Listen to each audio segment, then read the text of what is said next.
greetings, my children! A few years ago, there was a massive 4-part storyline encompassing every part of the Alien vs. Predator franchise. It was called Fire and Stone, and it all begins with Prometheus's part of it.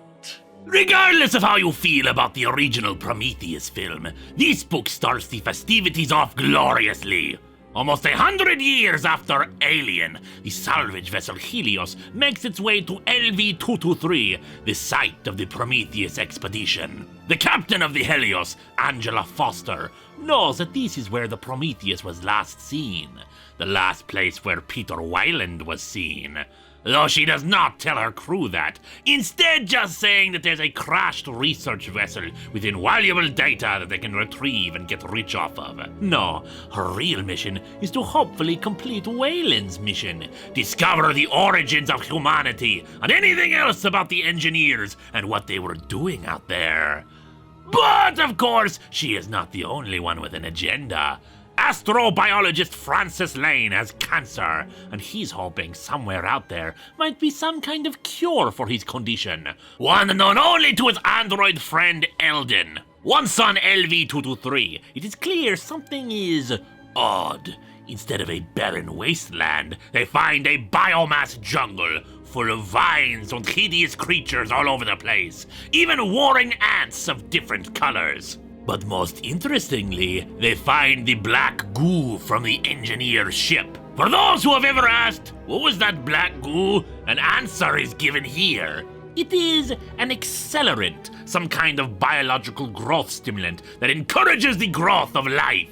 Unfortunately, the life it creates is twisted, horrific deformities, heightened aggression in the creatures it produces, and of course, mutations to any living thing that gets it into their system.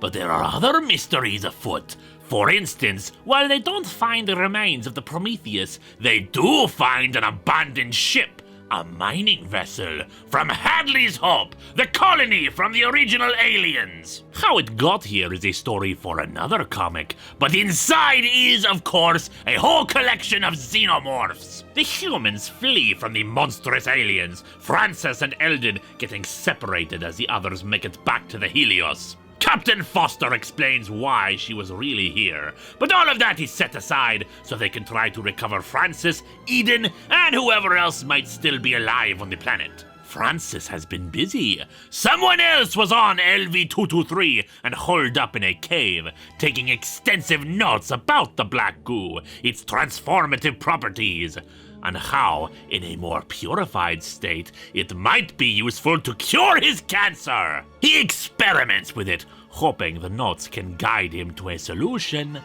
But he figures the best way to do that experiment is on the android Eldon. But Eldon has his own biological components too, and they do not react kindly to the liquid. The organic parts of Eldon mutate, as does his psychology, chasing Francis as he runs to the others. The xenomorphs surround one of the Helios' craft, attempting to find a way inside and deal with the crunchy humans in it, but they just can't seem to figure out the doors. How convenient for them, then, that Eldon now sees them as his friends, and more than happily lets the monsters in. As more humans are slaughtered, Captain Foster and 2 others must once again run away, hoping for rescue from the mercenaries they hired to provide protection. Unfortunately, they have decided to cut their losses and run, stealing the Helios and leaving Foster and the remaining humans to fend for themselves. Some of the humans even find the remains of the engineer ship and make it inside, discovering that the mutated life on this planet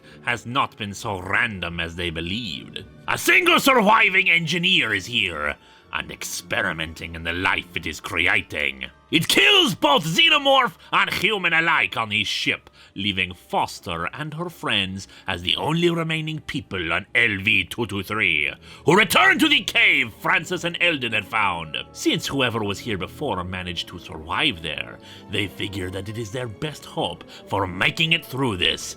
Either find a way to take off from the planet, or some way to get help to come for them. While at times seeming more like an alien story, Prometheus, Fire and Stone is very much centered around the prequel film of the franchise, providing some long-awaited answers, while bringing up some new questions to be explored in the rest of Fire and Stone.